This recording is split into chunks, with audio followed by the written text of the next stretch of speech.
पुरी रे घटिला बहुत बड़ घटना। महाप्रभु श्री जगन्नाथंकर बाहुड़ा यात्रा साजिला काल घटिला बहुत बड़ दुर्घटना। गुंडीचा यात्रा भली पुणी एक भयंकर दुर्घटना घटिची पुरी रे। बड़ दांडरे आजी खेली जाइची कोकुआर भय, जाहाकू देखिले समस्तंकर लोममूल टांकुरी उठुची। भिडियोटी आरंभ करिबा पूर्वरु जदि आपण माने जगतर नाथ महाप्रभु श्री जगन्नाथंकु भक्ति करती, कालिया ठाकुर को निजर आराध्य बोली मानती, ताहाले कमेंट बॉक्स रे जय जगन्नाथ लिखि दियंतु। ढेंकानाल जिला अंतर्गत खंडियाकुद गाँव रे रहंती प्रकाश महांती, बयस 30 वर्ष। तांको परिवार कहिले प्रकाश बाबू तांको बापा आउ जने सान भौणी अछि। प्रकाश बाबूंको बापा जने कैंसर पेशेंट। प्रकाश बाबू गोटे रेस्टोरेंट रे काम करती, आउ जहा दी पैसा रोजगार करती बापांको मेडिसिन खर्च आउ सान भौणीर पाठ पढ़ारे खर्च हुए। आज पर्यंत प्रकाश बाबू परिवार को छाड़ीदेले, निज कथा केबे भाबी नाहंती। एते दुख जंत्रणा भितरे भी से केबे भांगी पड़ी नाहंती। सबुबेले सेई जगन्नाथ को ना नहीं कहथांती, हे कालिया ठाकुर तू मो परिवार को साहा होउथिबु रे। प्रकाश बाबू महाप्रभु को बहुत मानती। केवल से नुहे, तांको परिवारर समस्ते महाप्रभुंकर बहुत बड़ भक्त। प्रत्येक वर्ष रथ यात्रा रे प्रकाश बाबू पुरी जाई कालियार रथ भिड़ंती, किंतु ए वर्ष गुंडीचा यात्रा रे बापांको देह टिके खराब होई गला, आउ पैसा पत्र भी टिके असुविधा हो गला। मनरे बहुत इच्छा थाई कि भी से रथ यात्रा को जाई पारि नथिले, सेथिपाई तांकर मन भारी दुख। प्रकाश बाबू मने मने भाबिथिले, गुंडीचा को न जाई पारली तो कौन हैला, बाहुड़ा को मु निश्चिंत पुरी जीवी, आउ कालियार रथ भिड़िबी। एमिति मनरे भाबी बाहुड़ा पूर्व दिन राति रे भौणी को नहीं तांको स्पेंडर गाड़ी बाहर करी भाई भौणी बहुत आनंद रे बाहरी पड़िले पुरी।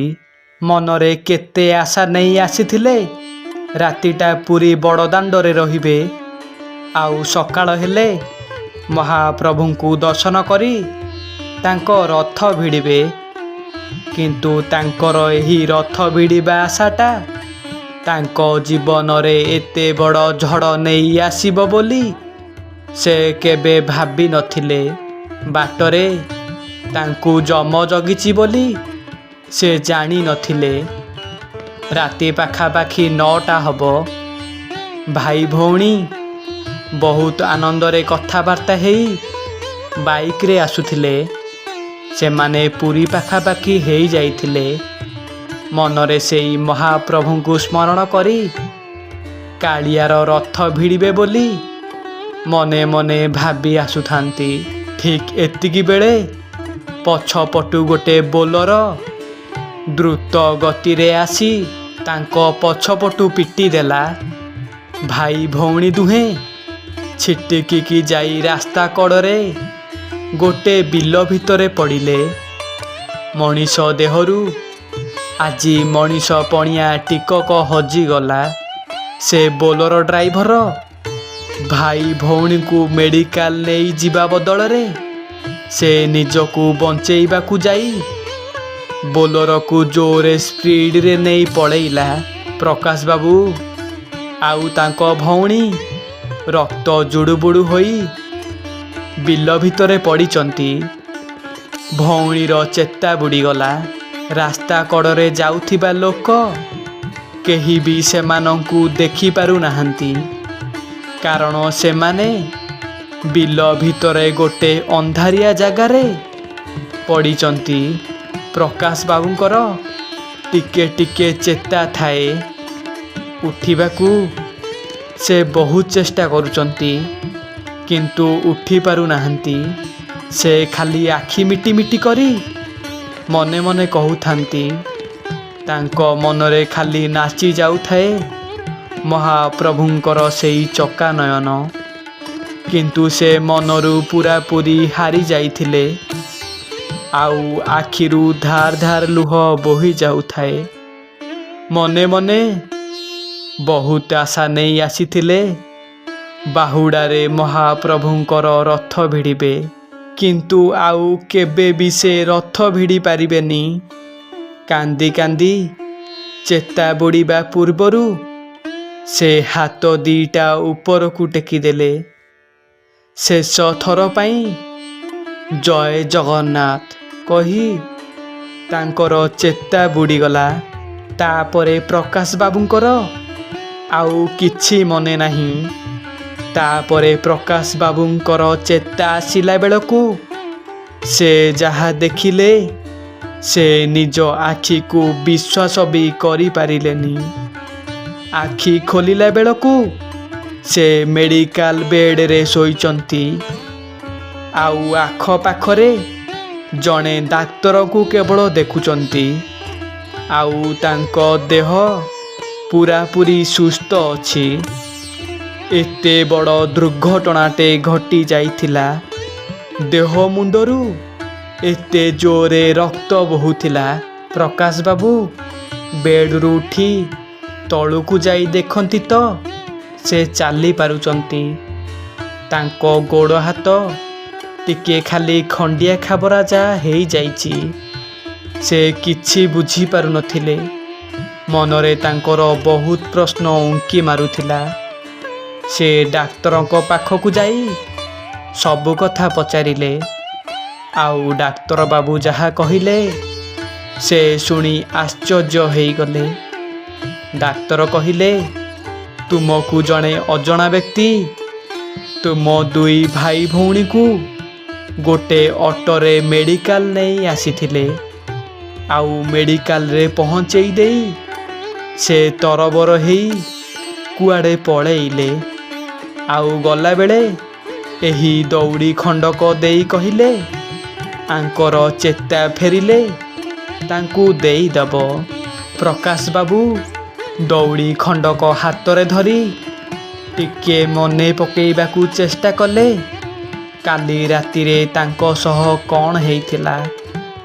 ଦଉଡ଼ିକୁ ଦେଖି ତାଙ୍କର ମନେ ପଡ଼ିଗଲା, ମୁଁ ମନେ ମନେ ଭାବୁଥିଲି ମୁଁ ଆଉ କେବେ ବି ମହାପ୍ରଭୁଙ୍କର ରଥ ଟାଣି ପାରିବିନି, ଆଉ ମୋର ଚେତା ବୁଡ଼ିବା ପୂର୍ବରୁ ମୁଁ କାଳିଆର ନାଁ ନେଇ ଜୟ ଜଗନ୍ନାଥ।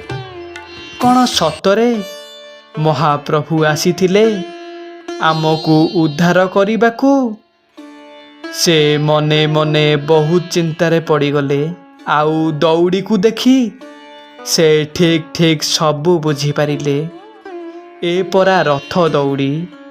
ସତରେ ମୋ ଜଗା ଆସିଥିଲା ମୋତେ ଉଦ୍ଧାର କରିବାକୁ। ଠିକ୍ ସେତିକି ବେଳେ ଭଉଣୀ ଆସି କହିଲା, ଆରେ ଭାଇ, ତୋର କ'ଣ ମନେ ପଡ଼ୁନି ନା କ'ଣ? ଆଜି ପରା ବାହୁଡ଼ା ଯାତ୍ରା, ଚାଲେ ଯିବା। ସେପଟେ ପରା ରଥ ଭିଡ଼ା ଆରମ୍ଭ ହୋଇଗଲାଣି। ହଠାତ୍ ଚମକି ପଡ଼ିଲେ ପ୍ରକାଶ ବାବୁ। ତାଙ୍କର ମନେ ପଡ଼ିଗଲା, ଆରେ ହଁ ତ, ଆଜି ପରା ବାହୁଡ଼ା ଯାତ୍ରା। ତାପରେ ଭାଇ ଭଉଣୀ ଦୁହେଁ ଆସି ପୁରୀରେ ପହଞ୍ଚିଲେ, ଆଉ ରଥ ଦଉଡ଼ିକୁ ଧରି ମହାପ୍ରଭୁଙ୍କର ନନ୍ଦିଘୋଷରେ କାଳିଆକୁ ଦର୍ଶନ କରି ରଥ ଭିଡ଼ିଲେ। ସତରେ ମଣିମା, ତୁମର ମହିମା ବିଚିତ୍ର। ତୁମେ ଭାବ ବିନୋଦିଆ ଠାକୁର। ତୁମେ ତୁମ ଭକ୍ତକୁ କେମିତି ଉଦ୍ଧାର କର ସେ କଥା କେବଳ ତୁମକୁ ହିଁ ଜଣା କାଳିଆ ସାଆନ୍ତ। ସତରେ ତୁମେ ଲୀଳାମୟ ଠାକୁର। ଧନ୍ୟ ତୁମର ଲୀଳା କାଳିଆ ସାନ୍ତ। ମହାପ୍ରଭୁଙ୍କୁ ନେଇ ଛୋଟିଆ ଅନୁଭୂତିଟିଏ। ଭଲ ଲାଗିଥିଲେ କମେଣ୍ଟ ବକ୍ସରେ ଜୟ ଜଗନ୍ନାଥ ଲେଖିଦିଅନ୍ତୁ।